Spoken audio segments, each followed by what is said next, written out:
Whenever I place my PS5 Pro in rest mode, the controller does not charge up. So I'll show you guys how to solve this. Go into settings, scroll down to system,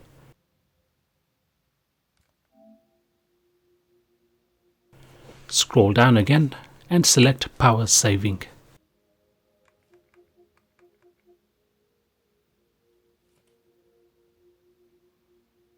Now select feature available in rest mode.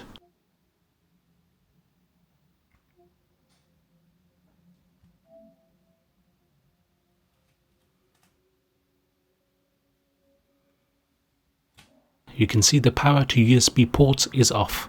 You can switch that on to adaptive, or I'll just go ahead and place it on always, because it could be that I need constant supply of power to the PS5 stand, and I'll show you that in another video.